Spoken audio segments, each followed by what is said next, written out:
Estamos começando o programa Saúde e Movimento aqui pela TV Galega. E que antes de começar o nosso programa, eu quero convidar vocês para assistir a nossa live na rede social da Joana, Joana com 2 N's Tomil.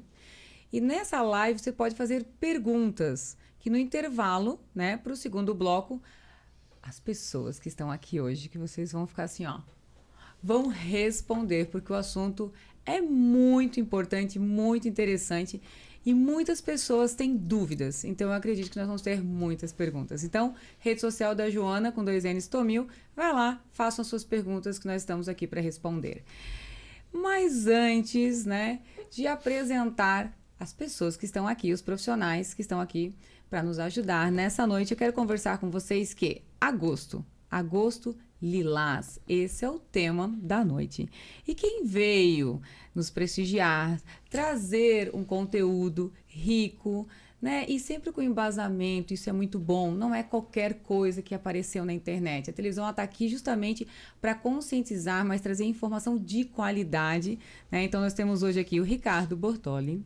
Estamos aqui com a Leila Adriana e com a Rosane Massaneiro, né? Vamos conversar agora com o Ricardo. Se apresente, fala um pouco sobre o seu trabalho, o que você desempenha em Blumenau, como é que as pessoas podem saber um pouquinho mais de você. Então, né, gostaria primeiro de agradecer pela oportunidade de estar aqui conversando um pouco a respeito desse tema, que é a violência contra a mulher, né, em função do Agosto Lilás. Eu trabalho, né, e, de certa forma, estudo, né, a questão da violência contra a mulher, focado mais nos homens já há muito tempo. Há 20 anos que eu estou nessa caminhada enquanto assistente social dentro da Prefeitura Municipal de Blumenau. E também atuo diretamente com grupos reflexivos para homens autores de violência, né? A gente compreende que é importante também, de certa forma, oferecer um espaço, né, que os homens também possam ressignificar suas formas de se comportar dentro de casa, né? E acho que vai dar para a gente bater um bom papo aqui. Eu estou com minhas colegas, a Rosane, que há muito tempo a gente se conhece já, né? E também a doutora Leila. Acho que a gente vai poder aí conversar, né? E trocar algumas ideias a respeito de um tema tão complexo, né? E tão difícil, né? Que, de certa forma, traz bastante preocupação ainda para todos nós. E o objetivo dessa conversa, né? É justamente prevenir, né, as pessoas analisarem o meio que elas estão vivendo, se está de acordo ou não está, né? Então, o combate à violência em relação à contra a mulher, eu acho que já é um assunto que vem sendo abordado, mas tem muitos assuntos assim que ficam por trás, né? E hoje, nos bastidores do nosso programa, eu percebi que deveria ter um cartão verdinho, assim, porque o pessoal fala muito. E eu acho que nós vamos brigar para falar. Aqui vai ser... Nós vamos brigar para falar, vai né? ser jogo duro. Vai ser jogo duro. Leila, Oi. se apresenta, fala um pouquinho de você. Então, meu nome é Leila Adriana Cagliari, eu sou advogada há 23 anos, trabalho em São Paulo, trabalho em Blumenau, Santa Catarina, Rio Grande do Sul e Paraná. Moro há 10 anos em Blumenau, há 20 anos em São Paulo. E estou nesse trânsito, fazendo várias atividades. Trabalho já há 20 anos na Defensoria Pública de São Paulo como advogada conveniada, porque São Paulo tem toda uma forma de trabalhar com os advogados. E trabalho também na área pública, também há bastante tempo. Então, sou especialista em gestão pública, todos esses trabalhos que lidam com assistência social, educação, enfim... Toda essa parte de assessoria política e de gestão eu faço. E aqui em Blumenau já fui presidente do Conselho do Idoso, né? Já participei de comissões da OAB também.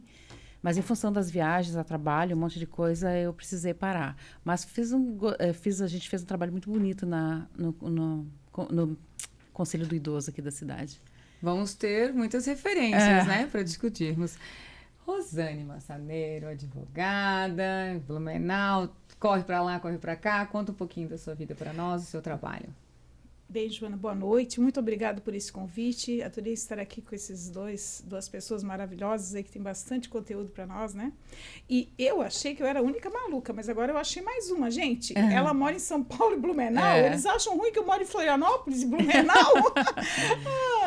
Então, eu participo da OAB, sim, sempre com algum cargo. Atualmente, eu sou presidente da Comissão da Diversidade da OAB de Blumenau, sou vice-presidente da Comissão Estadual de Cultura da OAB de Santa Catarina, sou secretária adjunta também da Comissão de Cultura do Conselho Federal da OAB, em Brasília, e também sou conselheira do TED, do Tribunal de Ética da 6ª Região, né?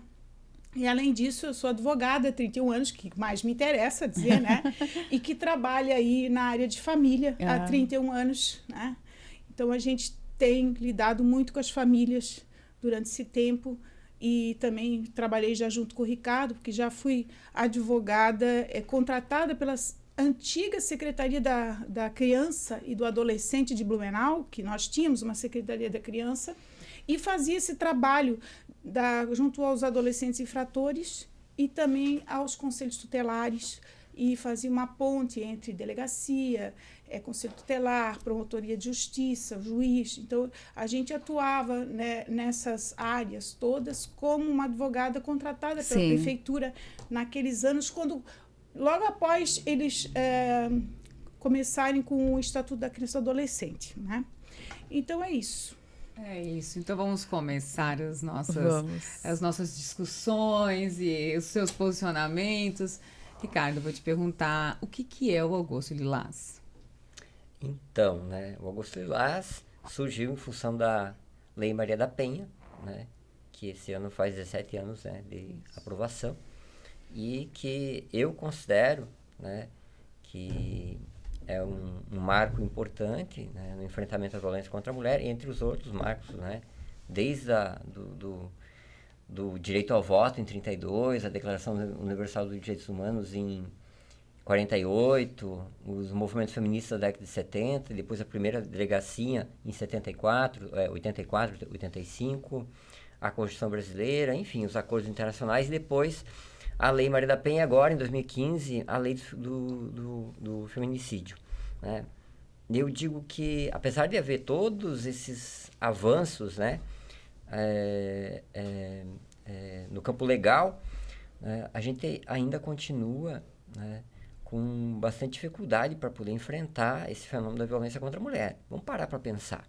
Nos últimos 10 anos, se vocês observarem, no site da Segurança Pública do Estado de Santa Catarina, vocês vão observar que, em média, né, há cerca de 40 a 60, né, assassinatos de mulheres em Santa Catarina. Só este ano, até início do mês de agosto, 35 ou 36 mulheres foram assassinadas, né? E aí, eu tenho, assim, uma preocupação, né, muito, e aí gostaria também de também compreender das minhas colegas que estão aqui, assim, quando uma mulher sofre violência, né, a pergunta que a gente tem que fazer é o que deixamos de fazer. Porque não é possível, né, que a gente venha para esse mundo só para ser espectador da história. E a gente tem que parar de apontar o dedo para a mulher. Né? Por quê? Há sempre, né, agora nas redes sociais, né, um movimento de ligue para o 180, denuncie, faça isso, faça aquilo, né? Mas é importante a gente perceber, né, que a violência contra a mulher é algo estrutural, é algo histórico, é cultural, está impregnado na cultura, no machismo, né? E também, né, a própria rede de serviços que atende, né, não só as mulheres, né, é necessário também atender esses homens. Mas não atender só os homens que são denunciados, mas poder... Eu acho que você, Joana, quando você abriu aqui esse podcast, tu citou a questão da prevenção. Né? E como é que faz prevenção? De que forma se faz prevenção?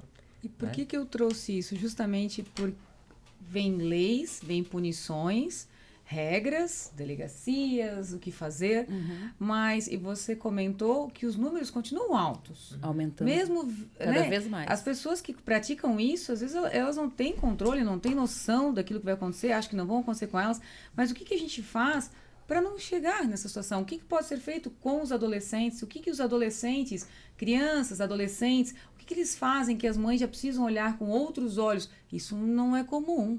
Isso, aliás, isso não é normal, pode ser comum, mas não é normal. Isso aqui precisa de uma ajuda de um psicólogo, ou onde eu procuro, né? Então, como que a gente faz? É nas escolas, é com as mães também tendo essa conscientização, porque a gente precisa frear lá na base, né? Você falou de várias datas importantes. Hoje, muitos dos acidentes de carros têm menos mortes em função do uso do cinto de segurança.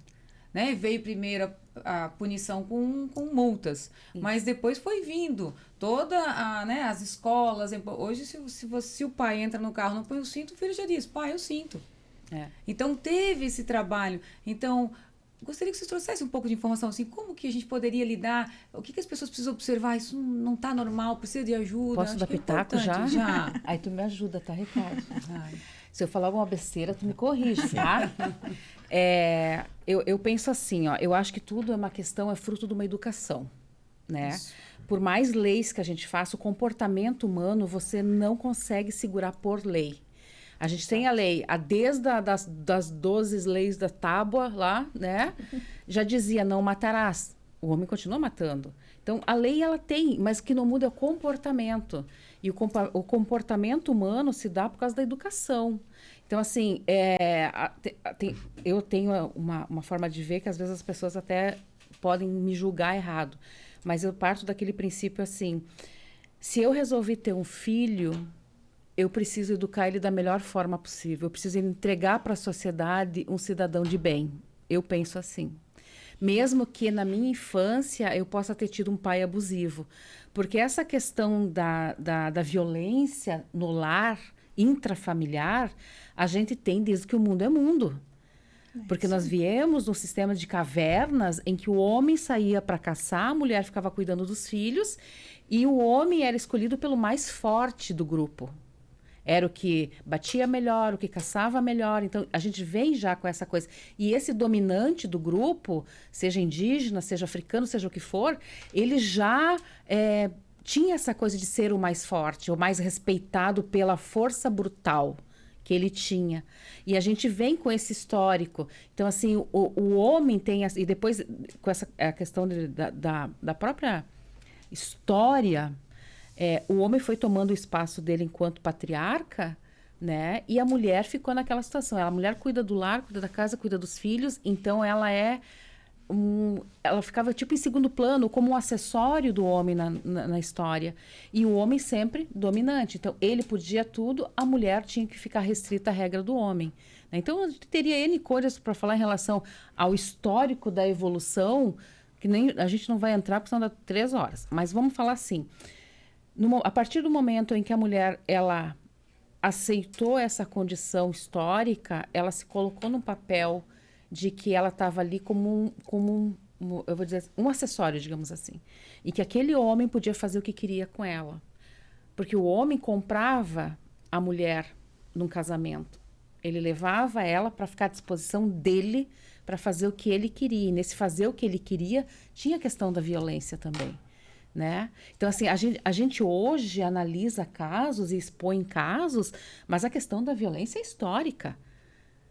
Né? E vem muito de encontro quando você fala que o homem comprava e tinha o poder da mulher, se ela ela precisa me obedecer. Sim, o patriarca. E se ela não ser obediente, não seguir as minhas regras... Eu devolvo para o pai. Eu devolvo para o pai ou eu repreendo, porque ela precisa. Isso. E aí a repreensão vem... A humilhação. Homem forte, bate, briga, e aí começa todo um e se a gente olhar tóxico, né? E se a gente olhar para o nosso histórico mesmo, né? Se a gente voltar para nossa família, assim, for voltando para os nossos ascendentes ali, avós, bisavós, a gente vai encontrar um histórico de violência. Violência psicológica, violência... O meu avô batia na minha mãe com relho de cavalo, quando ela era adolescente. Entendeu? Para ele era uma coisa normal, era para educar, né? Eu Sim. até me lembrei, com licença, de Sim. uma música do Lulu Santos que diz assim: assim caminha a humanidade, com passos de formiga e sem vontade. Na verdade, a gente está demorando muito tempo para sair desses costumes, entendeu? Porque a é uma gente não questão estrutural, a gente não difícil. consegue sair totalmente dessa coisa do macho dominante. né? Só que daí agora a gente está vivendo um momento, que é o que a gente vem trabalhando, e aí também o Ricardo pode falar, que é um momento assim de uma mudança. A gente vive um momento de transação, de uma quebra de paradigmas, digamos assim. Porque a gente vem com uma nova geração, e eu percebo isso nos meus filhos, em que eles não toleram determinadas coisas. Minha filha, hoje de manhã, minha filha tem 9 anos, ela chamou a minha atenção porque eu estava julgando uma pessoa. Você não deve julgar as pessoas, mãe. Eu disse, tá bom, minha filha, você tem razão. É uma mania, é uma coisa que a gente tem, mas a gente não deve fazer isso. A gente é cheio de preconceito. Né? Eles olham e dizem assim, você está sendo tóxica. Ó. Entendeu? Mãe, você está sendo E tóxica. como lidar, né? Com tanta informação que eles têm. Eles não sabem interpretar isso, levar. Às vezes eles confundem. Mas eles vêm com uma pegada, essa nova geração, e ela entra num choque com aquela velha estrutura que a gente vem repetindo o padrão. E eu vou falar, e aí voltando ali aquela questão assim, a mulher daí ela vem construindo. Aí a gente foi educada de uma forma toda errada também, com aquela ilusão do príncipe encantado, coisa e tal que nunca existiu, que nossa, sabe? Então foi uma coisa, o maior erro foi colocar pra gente a história de que um dia ia aparecer alguém num cavalo branco Que ia salvar a gente. que ia resolver toda a nossa vida e a gente ia ser uma princesa, sabe? Essa foi a maior ilusão que colocaram. Por quê? Porque eu me lembro que a minha mãe sempre falava isso. Ela casou porque o filho, a filha era um custo dentro de casa antigamente. Então o pai tinha que arranjar um marido para essa filha para ele ter menos despesa em casa. Então você tinha uma obrigação de casar com quem seu pai queria, né? Essa é a história da minha mãe. E porque ela precisava, tinha que sair de casa. Então o pai arranjava e você não tinha o que questionar, você tinha que ir. Então, muitas vezes não vinha o príncipe encantado. Então, essa desconstrução que a gente está tendo agora das meninas, que vem nessa pegada mais empoderada, e eu faço o que eu quero, e eu estudo, e eu me relaciono com uma menina, eu me relaciono com um homem, enfim. É um choque que a gente está tendo numa transição de culturas. Eu, como sou uma pessoa otimista, acredito que seja para melhor. Mas a gente daí tem todo esse outro lado que depois eu quero falar também, que é a questão da geração que nós criamos. E eu acho também que a gente tem que, nesse nosso programa, também deixar bem claro, né? Quais são os tipos de violência, Sim. né? Só mulher, homem contra mulher, não. Não. A gente sabe que não. Tem mulher que bate em homem. Exato. Nossa, mas o homem tem vergonha de denunciar. E Ele morre pior, de né? vergonha de Tem denunciar. muita mulher que faz falsa denúncia de agressão. Eu tive um caso de estupro em que eu consegui inocentar Elas o destroem cara a vida de do uma cara. pessoa, de um Isso. homem, porque elas querem se ver livre dele, querem tirar ele de casa, querem ficar com os bens. Eu vou ficar com os bens, tu vai ver, eu vou me vingar de ti. Olha, os fatores são os mais diversos que vocês possam imaginar. Eu já tive acusação de professor, caso de assédio, com repercussão numa cidade inteira. Sim. Tive um professor que apanhou quase até a morte por causa de uma falsa acusação de assédio. Como a mulher está muito em evidência, né? A proteção. Às vezes, pessoas com intenções ruins podem fazer uso. E como prova, né? Mas tem uma questão que um pouco antes disso que eu queria resgatar, é que eu vejo a questão da violência, né, como algo para além do homem e da mulher, né? Eu também sou de uma cultura em que o pai teve bastante filho porque ele queria que todo mundo fosse homem para trabalhar na roça. Exato. Né? Mas eu também venho de uma cultura que na minha escola, tá, do interior, na hora do recreio a gente brigava de tiroteio com espingarda de madeira, e cada um tinha a sua. Eu também venho de uma cultura que, na época que eu era pequeno, que tinha 7, 8 anos, eu brincava no soco para saber quem que era mais homem, entre os coleguinhas. Né? E, assim, né, esse espaço não é um espaço da casa, é um espaço da comunidade. Tá? É um espaço da instituição. Né? Quando eu falo escola, é instituição. Né? E hoje, né, embora a gente tenha avançado em algumas coisas, né, a gente... No meu entender, a gente continua ainda produzindo uma sociedade tão machista quanto antes. Por quê? Sim. Né? Se E não não estou pior. falando, e não tô Se não falando só pior. do contexto familiar, porque não dá para a gente colocar a família como uma única instituição formadora, né, que constrói, né, os indivíduos. Né? O indivíduo hoje a criança acessa o celular já, quando não sabe nem ler nem escrever, ele já está, né, mexendo na tela. E eu quero registrar que, vamos pensar, a violência hoje, a violência urbana, né, os jovens, né, os meninos, homens, né, são os que morrem de 15 a 29 anos, tá? A maior faixa etária, mas praticamente 80%, né? E são os que estão presos, são os que estão encarcerados, são os que estão dentro das comunidades terapêuticas, né? Isto é um construto deste meio, né? E isso também, né, a gente está falando aqui de padrão, né, determinados padrões de masculinidade que acabam, né, levando o homem a ter uma vida mais de risco, né? E aí, assim, o meu nono morreu há 40 anos atrás por conta de uma hérnia porque achou que dava conta sozinho, né? Porque Não podia ir no médico. quando coisa... o pai viu, estava mancando, levou para o hospital, faleceu depois da cirurgia. Não morreu por causa da hérnia, morreu porque não pediu ajuda. Agora, né, os jovens que sofrem acidente de carro, né, acidente com vítimas fatais, a maior parte são homens, né, que estão dirigindo, né? Por quê? Porque podem andar em alta velocidade com o carro, que, né, não vai dar nada. Não vai dar nada. O tal né? não vai dar nada. E aí eu gostaria de problematizar um pouco essa questão da violência, né, para além do espaço doméstico, para além, né, do espaço. Por quê? Porque uma criança ela é também, né, ela é também formada pela meio. escola, né, pela creche, principalmente até os 7 anos, que é a construção da personalidade. Sem esquecer a igreja, né? Sem esquecer a igreja também, né? Porque tem essa coisa, né? Por exemplo, de que eu já fui, né, em casamento, por exemplo, e ouvi: o que Deus uniu, o homem não separa, né? Ou o homem é a cabeça da casa e a mulher é o pescoço, né? E essas frases, né, acabam que muitas vezes fazendo com que a mulher, né, permaneça numa relação de abusiva. sofrimento, de angústia, de sofrimento e de risco de morte, muitas vezes. Tem né, outra também, que a mulher tem que condicionada a ser esse submissa ao valor, homem, né?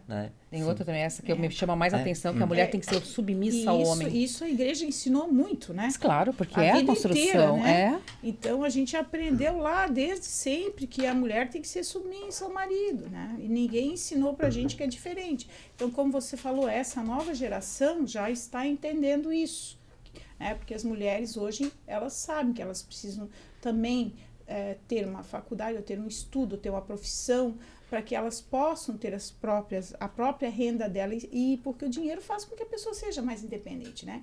O que também não as livra muitas vezes da violência, né? Porque nós sabemos que a violência afeta todas as camadas da sociedade. Né? Sim, isso aí. Não é só o mais Todas pobre, as classes mas sociais, né? Todas as classes sociais. Só que tem uma coisa que eu já percebi, é que a Luísa Brunet quebrou um paradigma que quando ela expôs a relação dela de abuso com um grande empresário brasileiro, né? E ela expôs toda aquela situação pública, porque nas classes mais altas existe toda uma questão de você não tornar público, porque é muito vergonhoso para mim, que sou da classe AAA, vamos supor, coisa e tal, expor que eu apanho em casa, ou que eu sofro violência psicológica, que eu sou humilhada, coisa e tal, porque eu sou a madame tal, ou porque meu marido é fulano de tal, coisa e tal. Eu que trabalho com a política, que vivo num meio de exposição e poder, eu sei o que é isso, porque eu vejo isso acontecendo. Então, figuras ilustres que a gente vê e que tem um tratamento totalmente abusivo. Você né? até comentou que existem mulheres que agridem os homens, Uhum. né? E que os mesmos não tornam público justamente por Vergonha de apanhar de uma mulher. Como que isso acontece. Como é que eu vou contar para alguém que eu apanhei de uma E o mulher? Ricardo, eu acho interessante que ele comentou ali sobre dirigir o carro e o acidente. Muitas das mulheres que estão do lado desse homem dirigindo não são a favor daquele estilo de direção, daquela velocidade. Ela sabe que os filhos estão ali atrás. E a mulher, ela é muito protetora em relação a isso. Só que, justamente, né? Como se impor, como é que lida com isso. Às vezes o homem não ouve a mulher e poderia ter impedido várias coisas, né? Aí, antes da gente entrar, quando tu falou da importância da gente falar depois dos tipos de violência, né? E caracterizar elas, enfim. Uma coisa também que me chama muito a atenção, assim, a gente vem numa cultura em que antes a gente era muito castrado, os nossos pais eram muito castrados, e aí eu vejo já pela minha educação com a minha mãe, daquela coisa de fazer com que fosse mais independente, que a importância de estudar, para fazer boas escolhas, para quando eu tivesse um filho, eu pudesse ter dinheiro para bancar o meu filho, sem ter uma dependência financeira de um homem. Toda a educação da minha mãe foi nesse sentido, porque ela foi muito castrada. Aí a gente fez o quê? A gente pegou e deu para os nossos filhos, e aí vai entrar um outro contexto que eu queria polemizar aqui, que é assim, aquela cultura de que, o que eu passei eu não quero deixar o meu filho passar. E a gente acabou mimando demais. E nós hoje criamos uma geração de narcisistas. Se você olhar o perfil de um narcisista, você vai ver que esses jovens que hoje matam mulheres na faixa dos 20 a 35, 40 anos, eles não têm uma noção de valor do outro. É o ego deles. Eles matam como se fosse uma coisa tão simples. Você me retrucou? Você não serve para mim, pá, matei você. Eles não conseguem ver o outro. E aí, outro dia, eu parei para analisar o narcisismo e aí eu comecei a ver, meu Deus, o que a gente está fazendo? Porque daí fui olhar de onde vem a questão do narcisismo. Que geração é essa que não enxerga mais o outro? Ela não tem mais empatia? Então, assim, eu fico analisando os perfis de feminicídios que acontecem. Você vê que são pessoas bonitas, tanto a menina quanto o menino. Você diz, nossa, olha que rapaz bonito, coisa e tal. A maioria tem formação, nível superior, tem boas profissões, mas na relação eles não podem ser contrariados. Eles não podem ser contrariados. Se for contrariado, pronto. Aí bate, mata. Além deles não passarem por aquilo que a gente passou, que foi o que nos tornou fortes, quem nós somos hoje, é dado tudo aquilo que a gente também não teve. Exato. Tornando tudo muito mais fácil, né? E aí eles têm Quando dificuldades... você mima demais... Eles têm dificuldades de lidar com... O não, com o difícil, né? Com algo que não está no controle. Mas a violência contra a mulher está embasada numa questão que é a relação de posse. O que leva um homem a matar uma mulher é a posse. É o sentimento de posse. É como meu, um objeto. minha. É um objeto. Objetificação, né, da mulher. Essa é eu não consigo pensar de forma distinta em relação a isso. E essa questão da posse tem a ver também com uma questão que nós, homens, né, eu nunca vou poder falar para uma mulher. Eu não sei o que é sentir medo de andar na rua. Principalmente agora, esse horário, né? 9, 10 horas da noite. Eu nunca vou saber o que é a sensação do medo de andar na rua, por exemplo. Tá? Eu também nunca vou saber, né, o que é, né, deixar de fazer algo. Né? Como eu fiz mestrado na UFPR, eu saí daqui... Eu gostava de viajar de noite, tipo, saí de lá 11 horas da noite, chegava aqui 1 hora da manhã, 2 horas. Né? Adorava dirigir à noite. E eu sei de colegas minhas, assistentes sociais, psicólogos, que não fizeram mestrado lá em Curitiba, né? E nem em Floripa, mesmo tendo carro e condições, né? Pelo fato, ou que ela tem medo de ir, né? Ou porque a família não permite, né, que ela vá.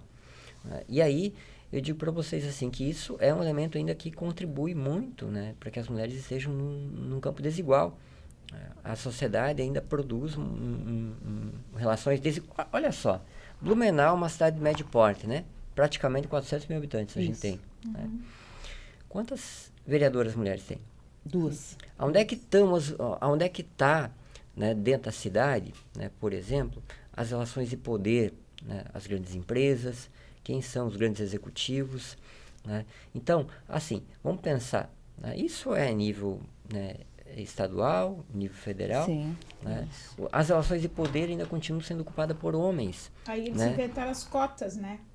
As cotas vamos lá, da Rosé. eleição, né? Sim. Para colocar mais mulheres. Só que Cotas daí para eles- candidatas, né? aí eles pegam Nós as temos- mulheres para tapar o Nós buraco. temos hoje Olha, uma média de... Esse assunto é bem polêmico, né? Cotas, poder. Nós vamos fazer um intervalo, né? Porque Sim. eu quase tive que levantar a plaquinha verde aqui hoje. Eu já deu horário de intervalo, Já. meu Deus. O nosso programa está muito bom, cheio de informações. Tenho verdes cer- é melhor do que vermelha, né? Eu tenho certeza que os telespectadores telespectadores estão curtindo muito o assunto. Eu acho que estamos falando de história, da onde veio os comportamentos, isso é muito bom. Quero aproveitar para agradecer os nossos patrocinadores e apoiadores, né? Então, o Espaço Doctor, o Duca Móveis, a Centro Valor e a Centro Físio, né? A Yaná e a Dai Semijoias, né? Que sempre estão aqui com a gente no programa. E nós voltamos já já com muito mais informações para vocês. Fica ligadinho aí, hein?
Duca Móveis, agora com 2 lojas.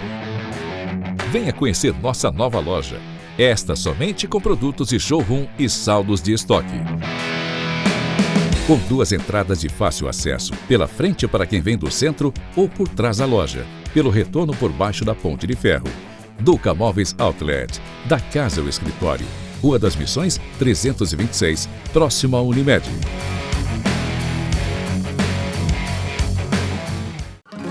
Centro Valora, a maior clínica de estética e emagrecimento da região, junto com a Centro Físio, completam 47 anos. O lugar certo para quem procura resultados duradouros de forma saudável e segura. Estética de verdade, com alta performance e tecnologia em tratamentos faciais e corporais. Referência em emagrecimento inteligente e sustentável, sendo inclusive indicado por médicos. Centro Valora e Centro Físio, Rua Victor Conder, 214, Blumenau. Tudo para o campo, fazenda ou jardim, atender com excelência, na Greenil que é assim. Peças, acessórios, oficina e muito mais. Na Greenil que você conta com ótimos profissionais. Qualidade, confiança e comprometimento. Venha para a Greenil que tenha o melhor atendimento. Fone 33380264. A Greenil que Blumenau. Restaurante Heimat, família, tradição e boa comida. Anexo ao Centro Cultural 25 de Julho de Blumenau.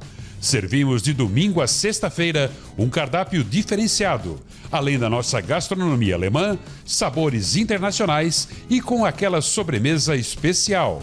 Restaurante Heimat, atendendo de domingo a sexta-feira. Atende festas e eventos. Ligue 015 9977 7544. Restaurante Heimat, anexo ao Centro Cultural 25 de Julho de Blumenau. A nossa satisfação é servir bem. Postes Blumenau. Temos todos os modelos e padrão que você procura, com instalação completa, a pronta entrega. Só para a Celesc ligar o seu padrão de entrada.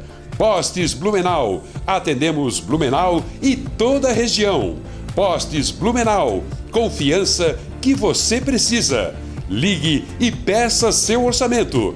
Fone 3337 1070 ou pelo WhatsApp 99198 1070. Postes Blumenau.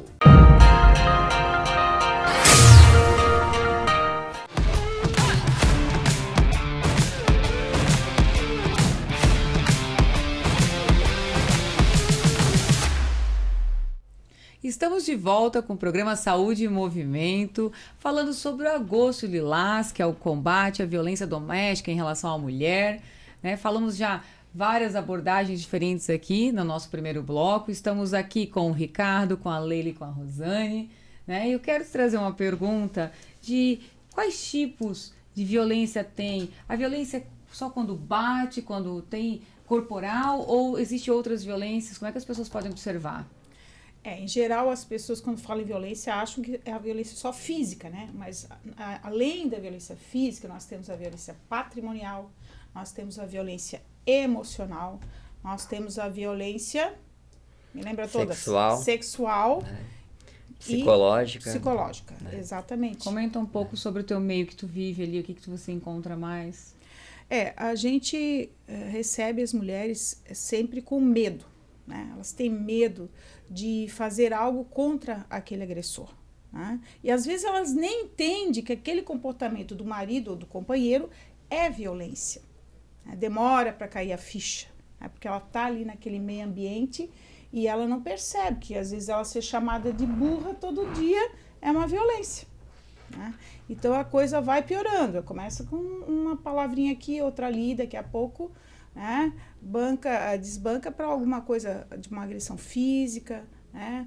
Então, às vezes até no sexo, né? Às vezes a violência também é sexual. A mulher apanha e o homem acha aquilo, faz aquilo e diz para ela que aquilo é normal na relação apanhar. E ela não gosta, né? Então, são várias as formas de violência que são praticadas e que às vezes a gente não percebe que é violência. E você está falando bastante sobre casal. Isso. Mas a gente tem a violência filha com mãe, sim, irmãs. A gente normalmente se fala homem e mulher, mas pode ser uma mulher contra um casal de mulheres, né, onde há violência doméstica, né, onde uma subjuga a outra, né, ou um casal de homens, né, onde um subjuga o outro, né, pratica violência contra o outro. Então, isso não tem gênero, entende? Isso é uma coisa que basta você ter aí praticar subjugar o outro, né?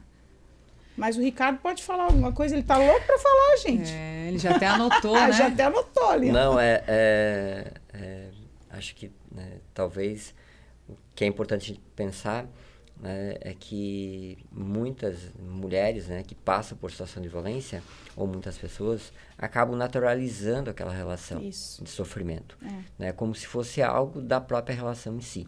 Há também um indicativo que boa parte das mulheres que sofrem violência e naturalizam a violência, que é uma violência crônica, né, que nem sempre é física, pode ser só psicológica, né, mas que tem um dano talvez até maior que a física, porque um soco na cara, né, dá uma semana, 2, sai o hematoma, né?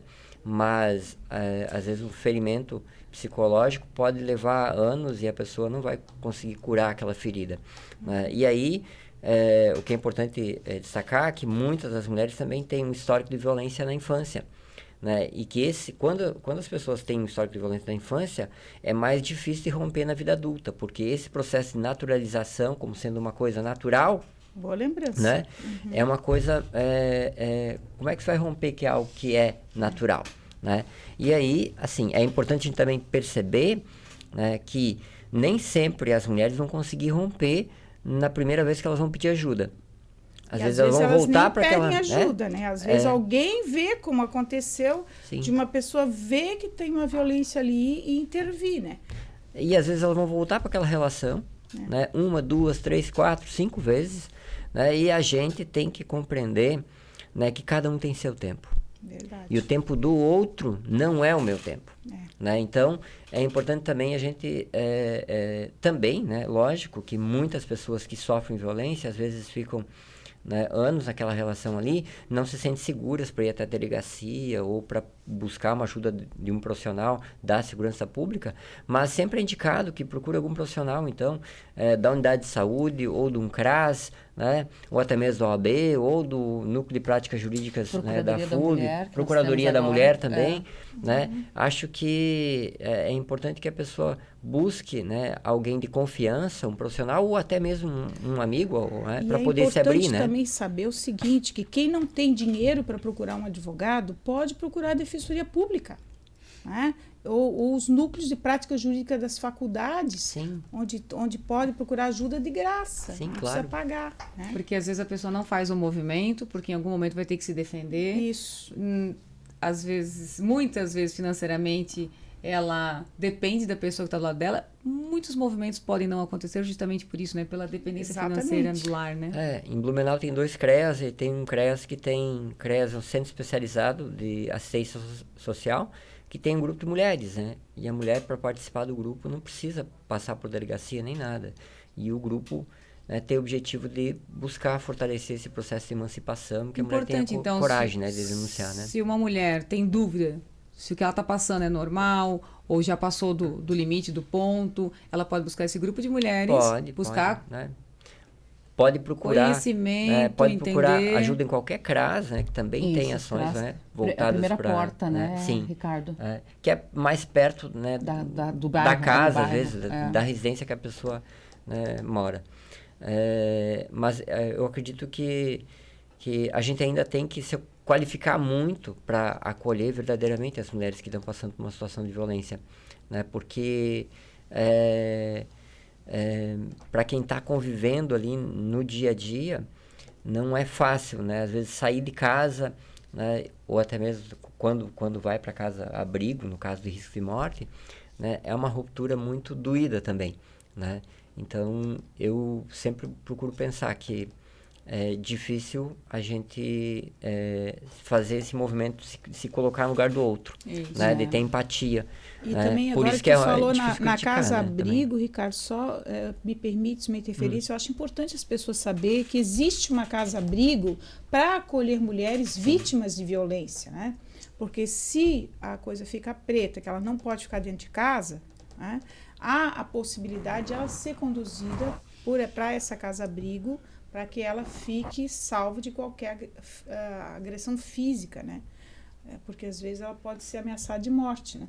A Casa Elisa. A Casa Elisa, né? Que já existe em Blumenau desde 2003, né? E até a semana passada eu e a Maria Augusta estavam na Anvi, né, conversando com eles lá, e a Maria Augusta foi falar sobre a questão, né, da violência contra a mulher, e divulgou também a Casa Elisa, que acolhe as mulheres em situação de risco de morte, né, e é um serviço que Blumenau é um dos poucos municípios no estado que tem, né, e que está aí para poder acolher as mulheres e os filhos, né, e é um serviço gratuito. Você considera Blumenau hoje, né, acho que não todo, tem uma assistência boa para as mulheres, tem uma retaguarda, tem um trabalho... Olha, essa é uma pergunta boa essa aí, né? Porque a rede, né, Blumenau é uma das cidades, né, comparada com outras cidades do estado, até mesmo do país, bem desenvolvida e também que é uma referência, eu diria, né? E que tem muitos serviços, mas a gente tem que sempre buscar melhorar, né? Então, uma das questões que Blumenau é pioneira no Brasil inteiro é o trabalho com grupos reflexivos para homens autores de violência, né? Que é você que inclusive está envolvido. Que eu desenvolvo, né, junto com outros profissionais dentro da Secretaria de Desenvolvimento Social, né? E já há muito tempo, desde 2004, que a gente possui esse trabalho. E que também é referência para o estado inteiro, porque a gente, né, eu estou envolvido em outros projetos com o Tribunal de Justiça, né, com a CEVID e também em projetos de formação para facilitadores de grupos reflexivos, né, no estado do Belém, Pará, Amazonas, Goiás, e também, né, estou participando de uma comissão que está tramitando agora na ALESC um projeto de lei para regulamentar os grupos reflexivos, porque grupo reflexivo não é palestra. Grupo reflexivo é possibilitar um espaço onde é que o sujeito consiga refletir e ressignificar, né, as suas masculinidades, a sua forma de agir enquanto homem. E isso não acontece da noite para o dia, né? Por isso que tem que ter, no mínimo, 12 encontros. É isso que a lei, né, na verdade, está tentando normatizar, para que, de fato, a gente tenha esse instrumento que eu considero fundamental. Sabe por quê? Porque enfrentar o fenômeno da violência contra a mulher sem atender os homens, sem pensar na construção do masculino, é a mesma coisa que secar o chão com a torneira aberta. Até porque ele vai sair desse relacionamento e vai praticar outro. Ele vai acho que é interessante até, enquanto você estava falando sobre o trabalho que você desenvolve, entender, eles estão lá, analisa os comportamentos, tem todo um trabalho para serem pessoas melhores, né? Ressignificar o que aconteceu, enfim. Uma mulher que não quer desfazer esse relacionamento, essa família que para ela é tão difícil, ela pode orientar o marido dela a buscar esse grupo sem Sim. ele se receber denúncia, sem ele ter alguma... Pode, né? Pode. Então ele pode buscar melhora junto com um grupo de pessoas que, Sim. inclusive, ele já vai até entender o que pode acontecer com ele, que lá muitas pessoas já sofreram, já estão com várias leis ali protegendo as mulheres, não podem chegar próximos, né? Então ele já acaba até vendo um cenário pior do que pode acontecer com ele se ele não melhorar, Sim, né? Pode. O grupo de homens, né, que acontece em Blumenau, até 2014 era totalmente voluntário. Então os homens participavam de forma voluntária. De 2014 para cá, tá, a gente fez uma conversa com o judiciário e o judiciário passou a encaminhar. Mas a gente tem entre os homens que participam também, né, homens que, né, às vezes cumprem a medida protetiva ali, de participação dos encontros, e depois que passam os 12 encontros, eles continuam cumprindo, né, continuam participando de forma voluntária, porque percebe que esse espaço ali é um espaço de construção de vínculo, né, e de relações de afeto, onde é que ele consegue se ver no outro, né, e também repensar a sua condição enquanto homem, enquanto pai, enquanto sujeito, né, enquanto, né, um ex-esposo, futuro esposo, né, enfim, né, e eu acho que isso que é o rico também, né, porque pensar que os homens, né, que de alguma forma são denunciados de violência, e também é importante, né, a gente ter claro, né, que o termo agressor, né, é um estigma. Né? Por que é um estigma? Porque, né, quando se fala que o cara é agressor, ele não pode ser só agressor. Ele é um sujeito que cometeu um ato, né, um crime, mas nem por isso ele pode ser entendido enquanto apenas criminoso. É porque tem a questão, né, do julgamento, né, Ricardo? Ele é julgado, né, pela sociedade. Justamente. Então, já tem aí uma visão punitivista, né? E que, na verdade, assim, boa parte da sociedade, até dos profissionais, pensa, um homem que bate em mulher, né, é vagabundo, né, é sem vergonha, não tem que ter colher de chá, não tem que passar não tem que passar a mão na cabeça. Mas a gente entende que todos os homens que recebem medida protetiva são denunciados, né? Muitos deles nem foram depor na delegacia e muitos deles nem foram depor no judiciário ainda, né? Então, eu não tenho condição nenhuma e nem é a minha obrigação, né, dizer que ele é autor do crime. Tá? Alguém só né? pode ser criminoso então, assim, a partir do momento que ele é condenado e dito que ele é criminoso. Quando vem uma sentença, né? Aí, assim, mas também não é papel meu, vai ser papel do judiciário, né? E aí a gente tem que ter claro que o nosso papel enquanto política pública, enquanto sociedade, é possibilitar um espaço onde é que esse sujeito consiga ressignificar a sua forma de agir enquanto homem. Acolher. Né? De forma acolhimento. Acolhimento, construção de vínculo, até porque quando surgir uma outra situação de conflito dentro de casa, esse sujeito busque o serviço, busque o profissional, né, para poder repensar como enfrentar aquela situação. Que muitas vezes eles não querem praticar o que fazem. Muitas vezes né, tem várias situações, mas tem uma diferença entre uma doença, alguém que é um psicopata, tem uma doença, de alguém que sofreu violência na construção da sua personalidade, né, durante a infância. Pai para mãe, é uma diferença aí. O que a gente tem no judiciário e o que a gente vem trabalhando também nas constelações familiares no judiciário, Ricardo, é a questão de que se você olhar o histórico de qualquer pessoa que está respondendo um processo, uma questão de violência, a gente costuma dizer assim, o homem violento foi um menino ferido. Ele foi machucado na infância de alguma forma, psicológico, né? O Ricardo, ouvindo eles lá, deve ouvir as histórias de vida deles também. E aí eu queria também, Ricardo, que tu falasse a tua percepção quando tu ouve os homens, porque eu acho muito significativo assim, a gente falar do homem, porque é um perfil que a gente precisa trabalhar. Quando tu ouve eles, Ricardo, a gente falou antes da questão da posse,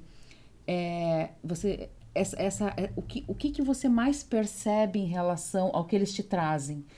É a educação dos pais, a violência sofrida na infância, a repetição de um padrão de família em relação à posse que você falou.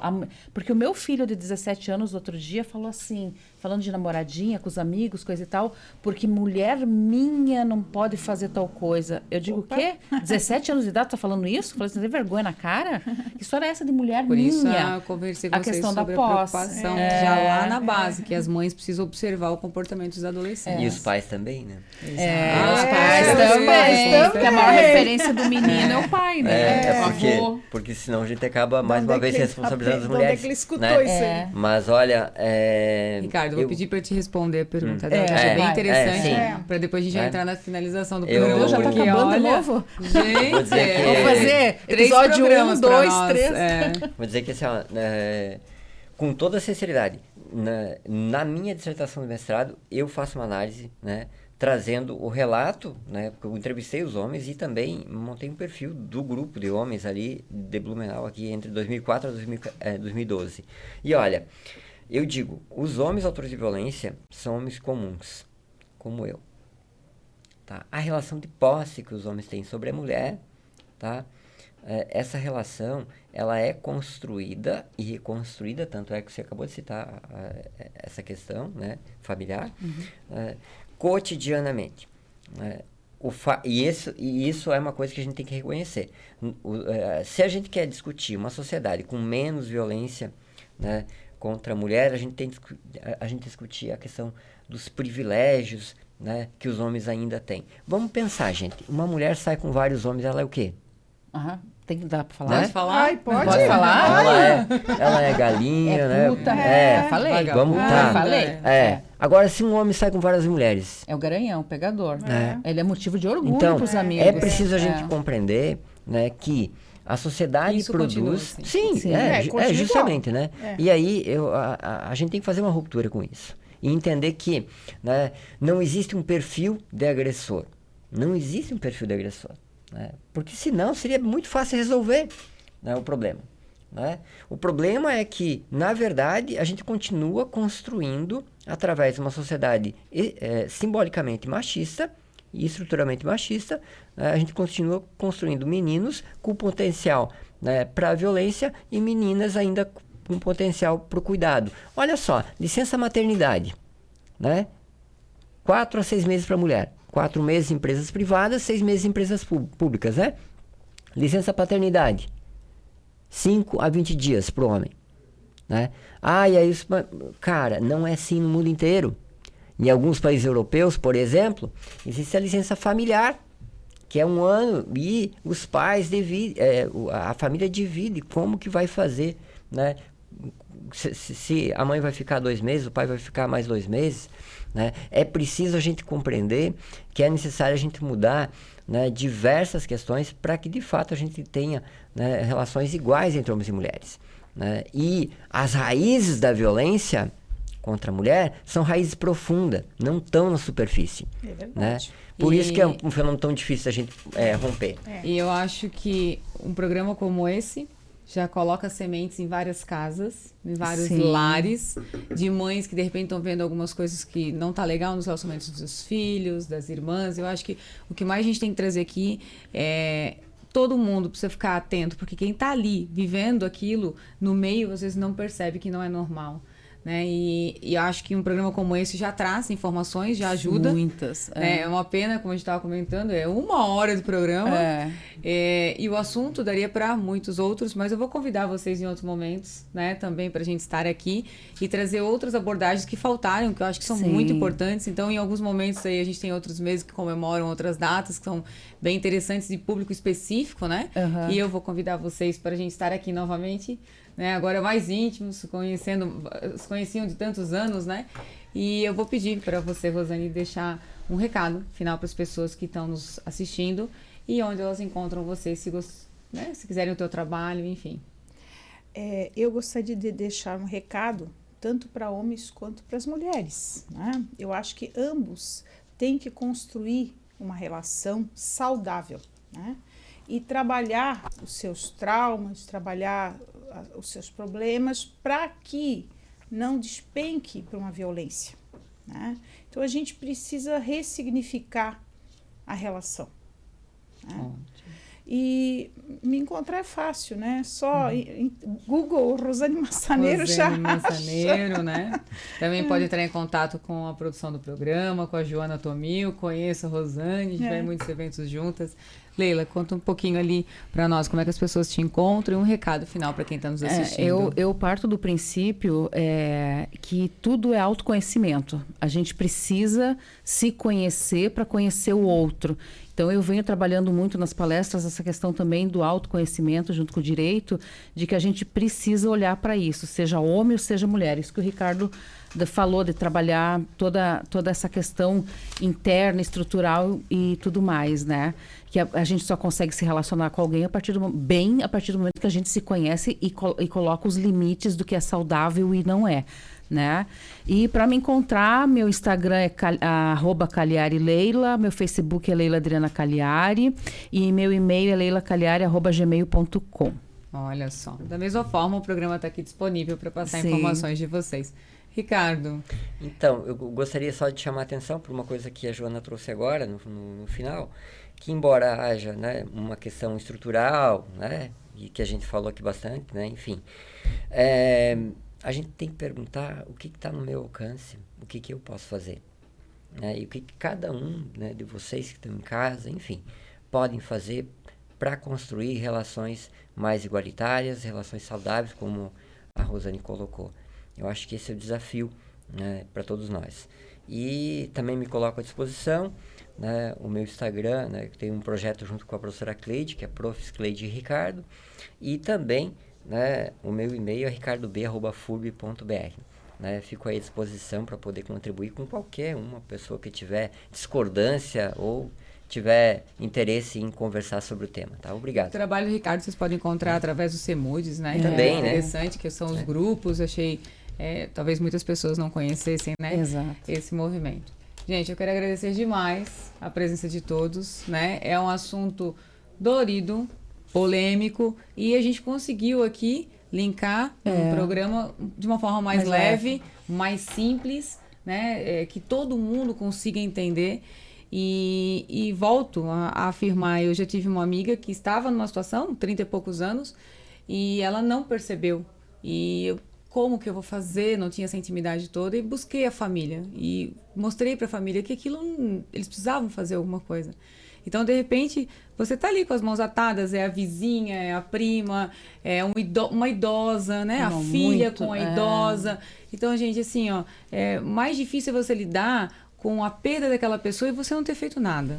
Então, faça os pequenos movimentos. Alguém vai cuidar daquela pessoa, mas se você está observando, não fique de braços cruzados. As pessoas precisam de mais empatia, de mais ajuda, né? E acolhimento. Mundo, isso. Meta a colher. Isso mesmo. Então, agradeço, né? Estou aqui na próxima segunda, trazendo novos conteúdos assim ricos como esse, né? E até o próximo programa. Um beijão. Até.